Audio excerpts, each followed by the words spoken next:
समय 10 से 1 वाला हर घर बने पाठशाला में राजनीति विज्ञान 10/2 की कक्षा में आप सभी का स्वागत। प्रिय विद्यार्थियों, कैसे हैं आप सभी? मुझे लगता है जरूर आजकल जो है घरों में आप पाठशाला का जो है अनुभव ले रहे होंगे। तो आज का हमारा जो टॉपिक है, हमारी जो दूसरी पुस्तक है, उसमें हमने जो है उत्तर साम्यवादी राज्यों में लोकतांत्रिक राजनीति व पूंजीवाद का प्रसार, ये है हमारा आज का टॉपिक। इस पर हम जो है बातचीत करेंगे। तो बहुत ही सरल टॉपिक है। इससे पिछले अध्याय में भी जो है आपने पढ़ा है, शीत युद्ध के बारे में पढ़ा है, द्विध्रुवीयता के बारे में पढ़ा है, द्विध्रुवीयता का विघटन कैसे हुआ उसके बारे में पढ़ा है।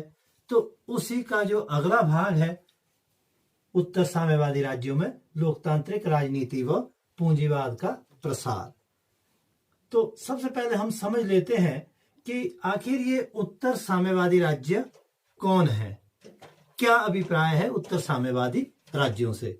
बहुत ही आसान है, सरल है। प्रिय विद्यार्थियों, शीत युद्ध, द्वितीय विश्व युद्ध के पश्चात शीत युद्ध जो है पूरे विश्व में छाया रहा। शीत युद्ध के दौरान द्विध्रुवीयता देखने को मिली। एक अमेरिकी धड़ा था, दूसरा सोवियत धड़ा था। तो दोनों गुटों में जो पूंजीवाद और साम्यवाद की लड़ाई थी, तो इस द्विध्रुवीयता का जो विघटन है 1990 में हुआ। यूं कह लीजिए फॉर्मली, जब सोवियत संघ का विघटन हुआ 31 दिसंबर 1991 को। तो जब विघटन हुआ, सोवियत संघ जो है 15 गणराज्यों में बंट गया। आप देख सकते हैं मानचित्र में 15 गणराज्यों में जो है बंट गया। अब यहाँ हमारा प्रश्न है कि ये उत्तर साम्यवादी राज्य कौन से राज्य हैं? उत्तर साम्यवादी राज्यों से अभिप्राय उन राज्यों से है, उन देशों से है जो शीत युद्ध काल के दौरान सोवियत संघ के प्रभाव में थे, जो साम्यवादी गुट में थे। किंतु सोवियत संघ के विघटन के पश्चात इन राज्यों ने साम्यवाद का चोला उतारकर पूंजीवादी व्यवस्था को अपनाया। क्लियर? बहुत सरल है प्रिय विद्यार्थियों। कहने का मतलब है, सोवियत संघ से विघटन से पहले जो देश साम्यवाद अपनाए हुए थे, सोवियत संघ के प्रभाव में थे, और सोवियत संघ का विघटन होने के पश्चात फिर उन देशों ने जो है पूंजीवादी व्यवस्था को अपना लिया। कहने का मतलब है, अमेरिका ने जिस व्यवस्था को अपनाया हुआ है, उस व्यवस्था को जो है अपना लिया। आपको पता होना चाहिए कि कौन कौन जो है देश कुछ देशों के एग्जाम में भी आपको पूछ लिया जाता है। इनमें जो प्रमुख देश थे, पूर्वी जर्मनी, हंगरी, पोलैंड, रूस, Czechoslovakia, Ukraine, Romania, Kazakhstan, Belarus, Azerbaijan, Turkmenistan, Uzbekistan आदि आदि आदि आप मानचित्र में जो है देख सकते हैं। तो ये सभी जो है उत्तर साम्यवादी राज्य कहलाते हैं। अब जो है हमारा जो अगला प्रश्न है, अगला जो पॉइंट है मेन, कि उत्तर साम्यवादी जो राज्य थे, इन्होंने लोकतांत्रिक राजनीति व पूंजीवाद को क्यों अपनाया?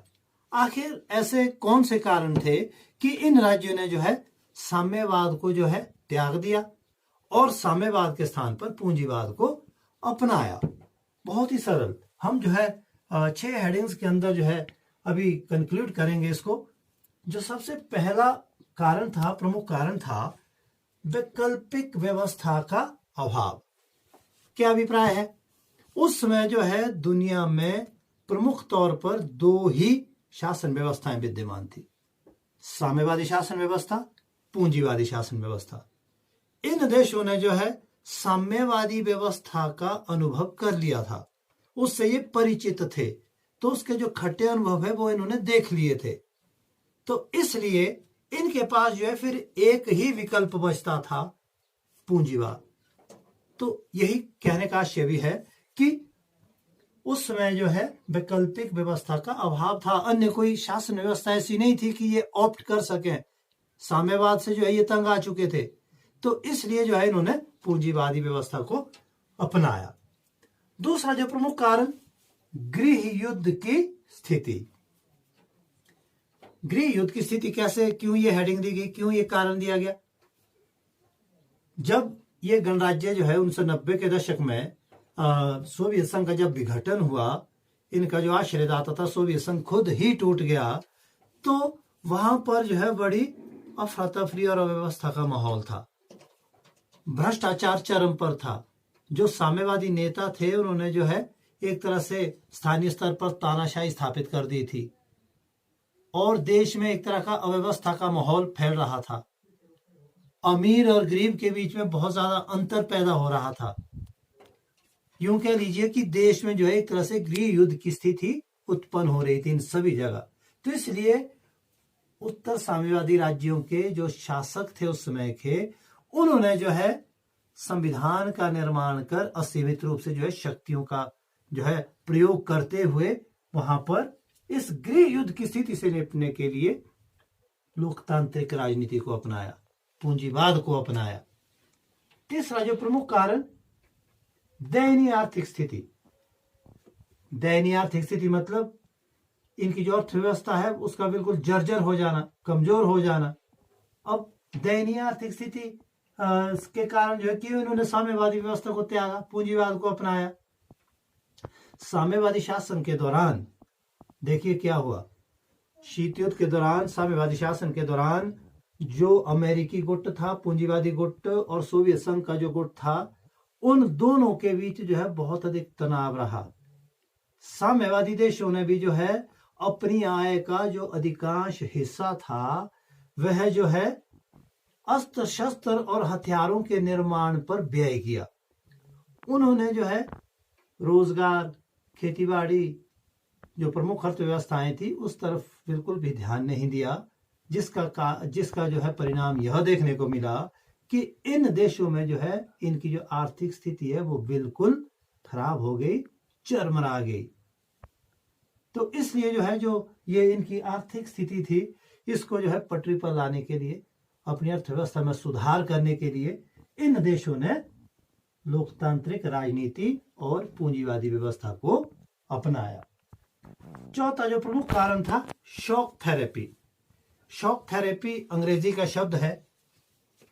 शॉक आघात, थेरेपी उपचार। अब देखिए यहाँ ये वर्ड क्यों यूज किया गया है। शॉक थेरेपी आपसे अलग से भी एग्जाम में बहुत बार पूछा जाता है, नोट्स पूछे जाते हैं। आघात लगाकर उपचार करना, पहले जो है किसी को आप चांटा मार दो, फिर बाद में जो है उसके गाल पर क्रीम लगा के मरहम लगा दो, ये है आघात लगाकर उपचार करना। अब यहाँ देखिए इसमें साम्यवादी शासन में जो है इस शब्द का प्रयोग क्यों किया गया है। जो वैश्विक जो आर्थिक मतलब जो सहायताएं देती हैं, जो प्रमुख संस्थाएं हैं, अंतर्राष्ट्रीय आर्थिक संस्थाएं, चाहे वो WTO है, चाहे वो वर्ल्ड बैंक है, तो इन सभी संस्थाओं ने जो है ये जो उत्तर साम्यवादी राज्य थे, इनको जो है ये जो है इनका पुनर्निर्माण करना चाहते थे, इनकी पुनर्संरचना करना चाहते थे। किंतु उस पुनर्निर्माण के लिए, इनको सहायता देने के लिए इन अंतर्राष्ट्रीय आर्थिक संस्थाओं ने इनके सामने कुछ कड़ी शर्तें रखी। शर्तें क्या थी कि आप जो है नंबर 1, जो आपका राज्य नियंत्रित अर्थव्यवस्था है उसको जो है आप मुक्त व्यापार में बदल दीजिए। आप जो है वैश्वीकरण को प्रोत्साहित कीजिए, पूंजीवाद को प्रोत्साहित कीजिए, उदारवाद को प्रोत्साहित कीजिए। कुछ ऐसी शर्तें थी। तो उसके आधार पर ही जो है फिर इन्होंने इन उत्तर साम्यवादी राज्यों की सहायता करनी थी। इनको कोई ऋण देना था, कोई अनुदान देना था।